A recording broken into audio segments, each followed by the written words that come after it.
The right questions. In 1995, Elaine and Dr. Aaron, a husband and wife team of research psychologists at the State University of New York, Stony Brook, placed two chairs atop a bright orange rug in a windowless room and invited strangers in pairs to come in, sit down, and take turns asking each other a list of questions. None of the participants, who eventually numbered more than 300, knew one another prior to entering the room, and each session lasted only 60 minutes.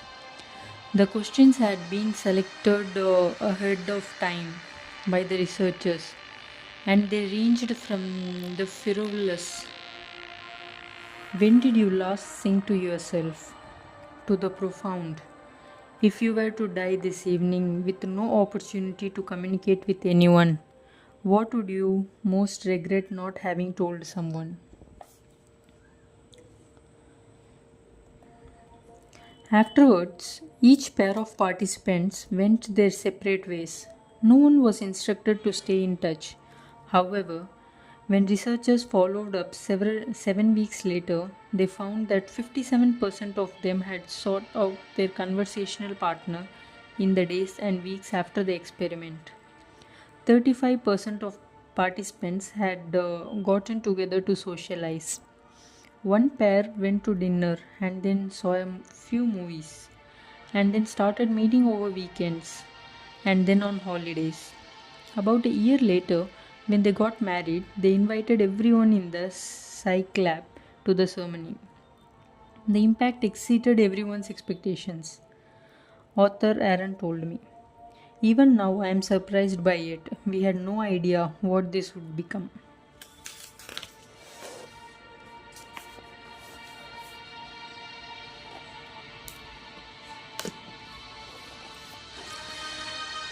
The Aarons had launched their study to see if there was a practical methodology for creating closeness, a technique that might generate connection.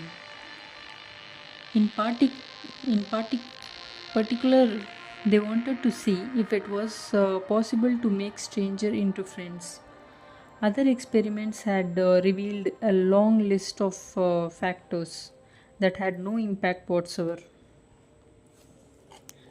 Researchers had learned that simply because two people had experiences or beliefs in common, they both went to same church and both smoked, or both atheists who hated tobacco. These similarities on their own were not enough to foster camaraderie. Studies had shown that instructing people to make small talks or do puzzles together or tell each other jokes were all ineffectual at creating a sense of closeness. Merely informing study participants, we have taken great care in matching partners, and we expect that you and your partner will like one another, did not necessarily mean people would like each other at all. In fact, there was only one method the Aaron tested that could reliably help strangers form a connection.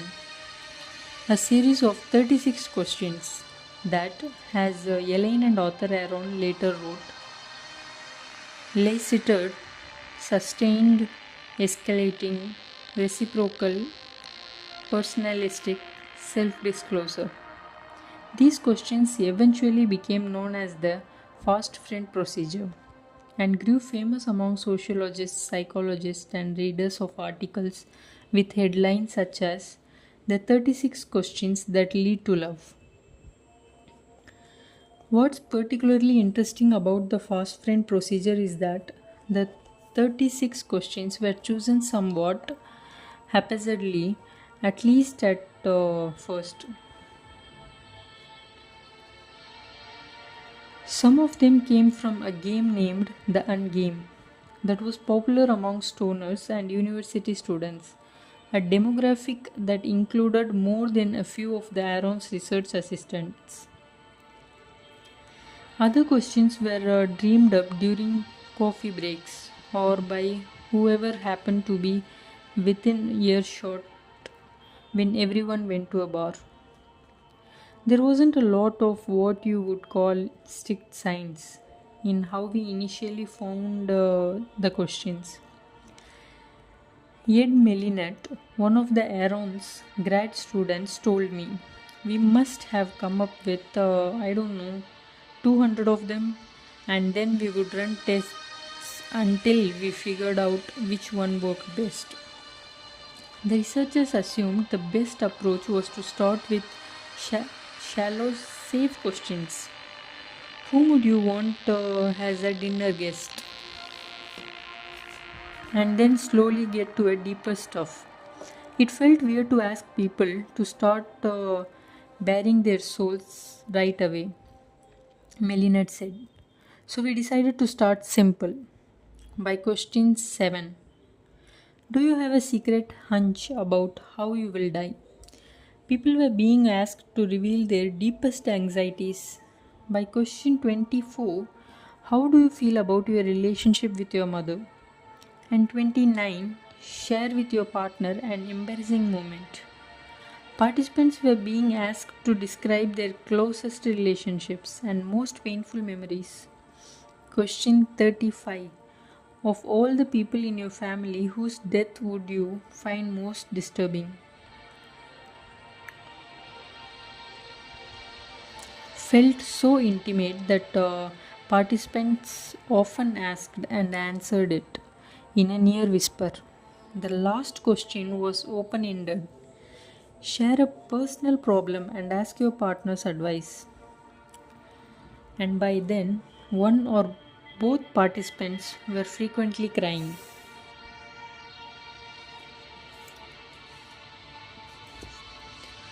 The importance of vulnerability.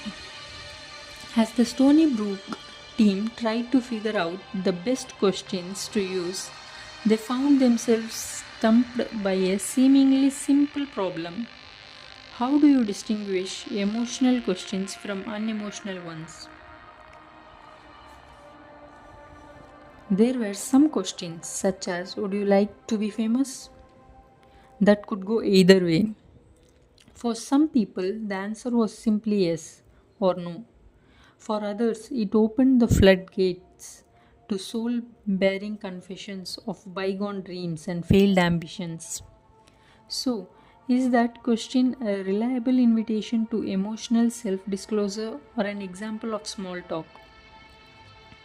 Eventually, the researchers figured out how to gauge if a question was likely to spark an emotional reply. Questions that asked about everyday experiences or uncontroversial opinions, such as how did you celebrate last Halloween? Or what is the best gift you ever received? Tended to yield answers that were reliably unemotional. In contrast, questions that pushed people to describe their beliefs, values, or meaningful experiences tended to result in emotional replies.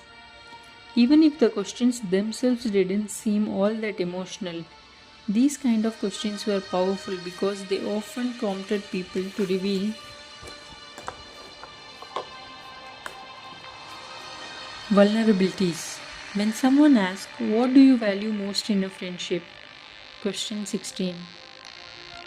It might not seem particularly emotionally probing, but it frequently draws unexpectedly revealing replies about past incidents of hurt or betrayal, or expression of love for friends, or other anxieties or pleasures.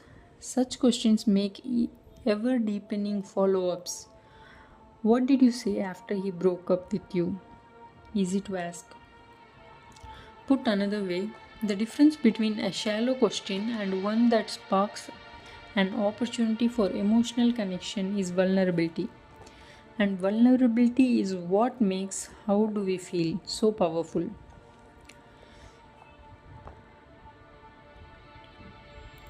Emotional contagion. To the Aarons, the idea that vulnerability was important made perfect sense, in part because it lined up with a well documented psychological phenomenon known as emotional contagion. In the early 1990s, a series of experiments had shown that humans typically synchronize their own emotions with the emotions expressed by those around them.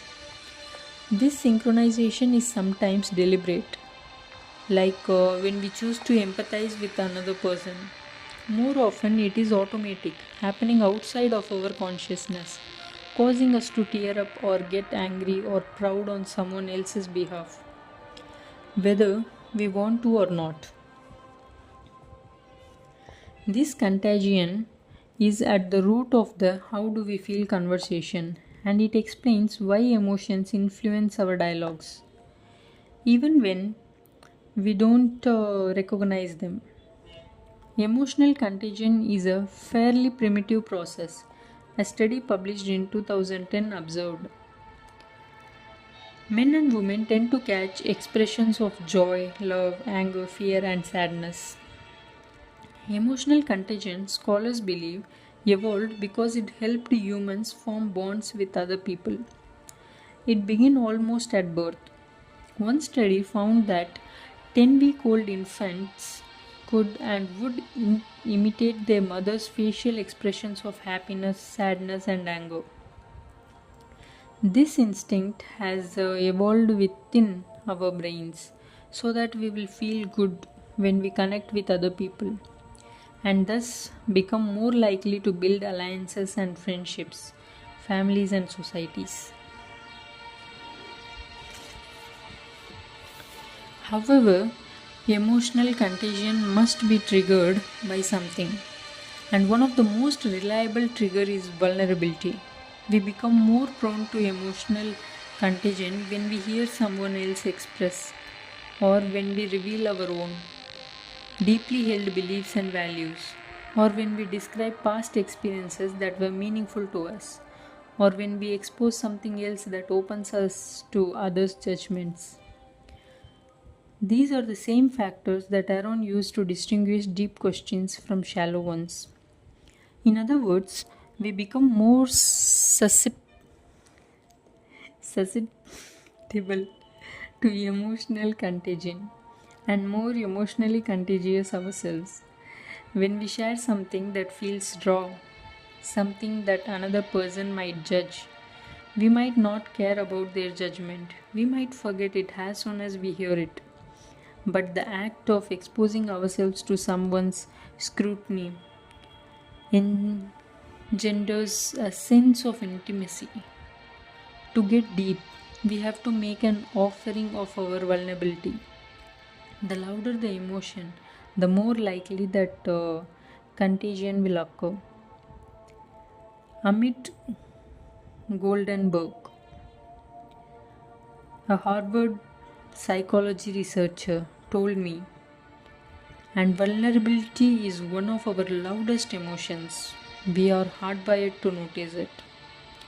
This explains why the fast friend procedure is so effective, and it illuminates what kind of questions are most likely to help people emotionally align. There is a cycle. Asking deep questions about feelings, values, belief, and experiences create vulnerability. That vulnerability triggers emotional contagion, and that is in turn helps us connect.